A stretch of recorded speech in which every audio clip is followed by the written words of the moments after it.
Hi, I'm Jonathan Yang. I'm a radiation oncologist at the University of Washington Fred Hutchinson Cancer Center.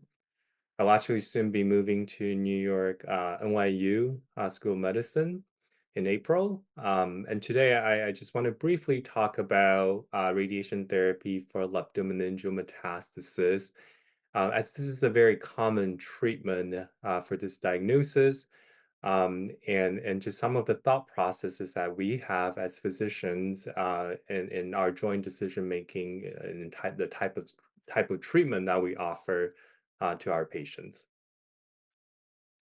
So in general, what are some of the important things that radiation oncologists think about? And this is by far by no means a comprehensive list. There are a lot more things that we consider in our decision making. But there are four big categories. The first question is that what is the indication for radiation therapy? Is there data that show radiation therapy would be efficacious for the diagnosis?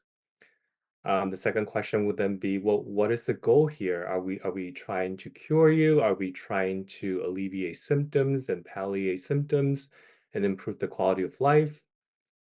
And then the third question becomes, if we make a decision to proceed with radiation treatment, what is the appropriate volume that we treat? What is the target that we should be treating with radiation? And as we know that radiation is a local treatment, it doesn't treat the whole body systemically. So this is a very important part of our decision-making process. And lastly, once we know that we're going to do radiation and what the goals of radiation, and what are we going to treat, we need to pick the most appropriate radiation tool to be able to achieve that goal. And this is some of the decision tree here is what type of radiation do we provide? Is it photon therapy? Is it electron therapy or proton therapy? Sometimes we do brachytherapy where we insert radiation seeds into the tumor, for example. So these are the general questions that we often think about as we decide on what kind of treatment that we should be doing. So for leptomeningeal metastasis, as we know, the disease it's more comprehensively involving this central nervous system. The way that I often describe to patient is that imagine that your brain and spine, first of all, it's one big organ that's connected. It's bathed in this fluid called cerebrospinal fluid, and it's wrapped in the saran wrap. And technically, the fluid and the saran wrap, it's meant to protect you. So when you're walking and running, your brain isn't hitting the skull, for example. But that space, that fluid and that saran wrap can also develop cancer cells. It's a very um, simple way of describing it, but I think it can help patient visualize what is leptomeningeal metastasis. So when we're talking about leptomeningeal metastasis, so we're talking about a disease process that involved the entire CNS space, the central nervous system space, and that tumor cell can flow between the brain and the spine, and it can settle anywhere in this space. In terms of radiation, radiation has been shown to be effective in treating and preventing symptoms for leptomeningeal metastasis, as we can direct radiation to specific part of the area that's symptomatic, for example, and it can help with the symptoms in that specific area. So once we decide that we want to provide radiation, um, then we need to decide, well, what are we treating? So there are two forms of radiation therapy in this. To simplify, there are generally two forms of radiation therapy.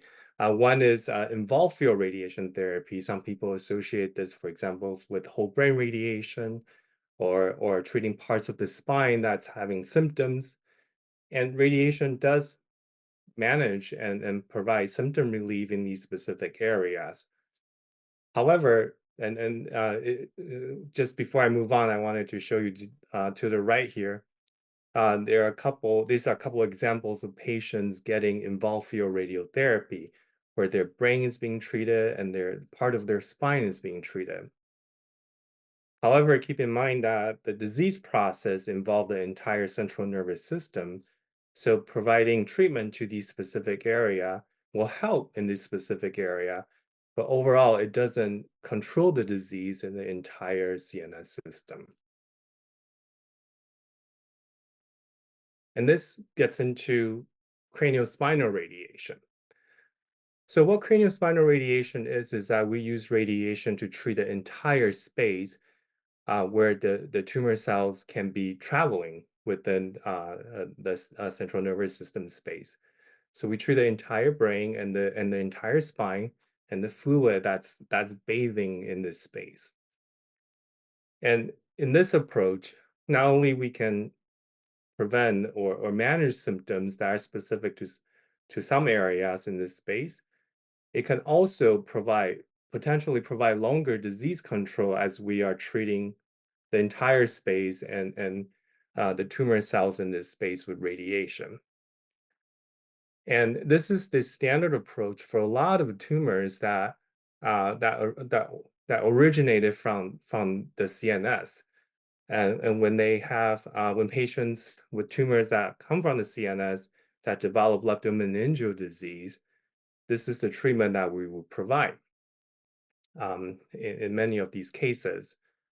However, for patients with systemic disease, for example, breast cancer, that travel into the CNS space and develop leptomeningeal metastasis that way, the involved field radiotherapy, where we treat specific portions of the central nervous system, is traditionally considered as the standard of care. And until now, we're able to do this type of treatment where we address the entire craniospinal axis safely. And in order to do that, in the trials that have been conducted in this space, we utilize a treatment called proton radiation. The difference between proton and photon radiation, graphically, you can see it here.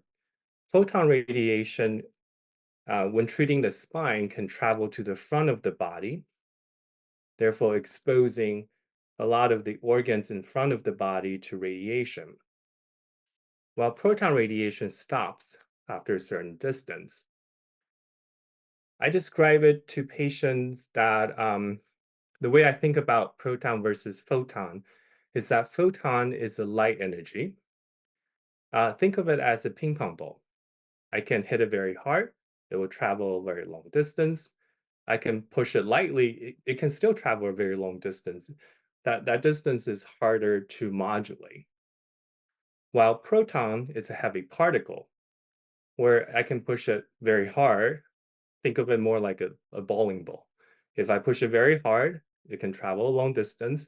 But if I just lightly touch on it, it's not going to travel very far at all. So we're able to modulate that distance much better in terms of how far it travels within the body. Now that's again a very simplistic way of thinking about it, but I do feel that analogy is helpful in terms of giving you a visualization of the difference of treatment.